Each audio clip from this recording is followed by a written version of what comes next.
ఖజానా శాఖని ట్రెజరీ అంటారు. ట్రెజరీలో జరిగినటువంటి ఒక కుంభకోణం ఇప్పుడు గుంటూరు జిల్లాలో జరిగింది, ఇప్పుడు బయటకు వచ్చింది. అందులో విశేషం ఏంటంటే ఒక్క ఉమ్మడి గుంటూరు జిల్లా పరిధిలో ఖజానా శాఖ ఉద్యోగులు పక్కదారి పట్టించింది 4 కోట్లు.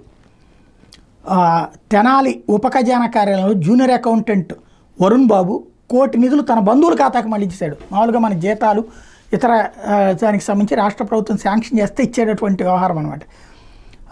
దీని మీద క్రిమినల్ కేసు నమోదు చేసి విధుల నుండి తొలగిస్తే ఆ మొత్తం రికవరీ కాలేదు. దానికి గాను తెనాలి పోలీసుల దగ్గర ఏం రికవర్ చేశారు పోలీసుల ద్వారా వీళ్ళంటే, ఆ వరుణ్ అనేటువంటి వ్యక్తి దగ్గర 2 కార్లు బైకులు ఉన్నాయట. ఓ 11 లక్షలు వాల్యూ చేసే స్వాధీనం చేసుకుని సరిపుచ్చారు. అలాగే 5 ఏళ్ల క్రితం గుంటూరు జిల్లా ట్రెజరీ కార్యాలయం అధికారులు వైద్య ఆరోగ్య శాఖ అధికారులతో కుమ్మక్కే 1,10,00,000 రూపాయల దుర్వినియోగానికి పాల్పడ్డారని మరొక అభియోగం.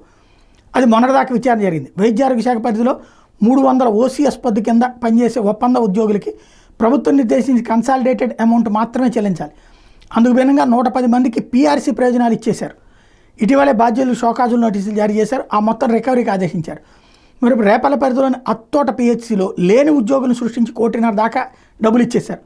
ఆ మొత్తాన్ని అక్కడ పనిచేసే రబ్బానీ అనే ఎస్టీఓ క్లర్క్ కుమార్ బాబు కారకులుగా విచారణలో తేలినా ఇంకా చర్యలు తీసుకోలేదు.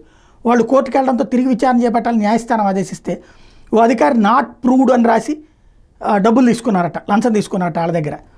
అలాగే రేపల్ల ఉప ఖజానా కార్యాలయ ఉద్యోగులు మార్కెట్ యార్డ్కి చెందిన 50 లక్షల చెక్కులు మాయం చేశారు. శాఖాపరమైన విచారణలో నిగ్గుదేలినా వాళ్ళ మీద చర్యలు తీసుకోలేదు. ఇట్లాగా ఖజానాకి సంబంధించిన కుంభకోణాలని ఎందుకు పట్టించుకోవట్లేదు అన్నది ఇప్పుడు పెద్ద ప్రశ్న.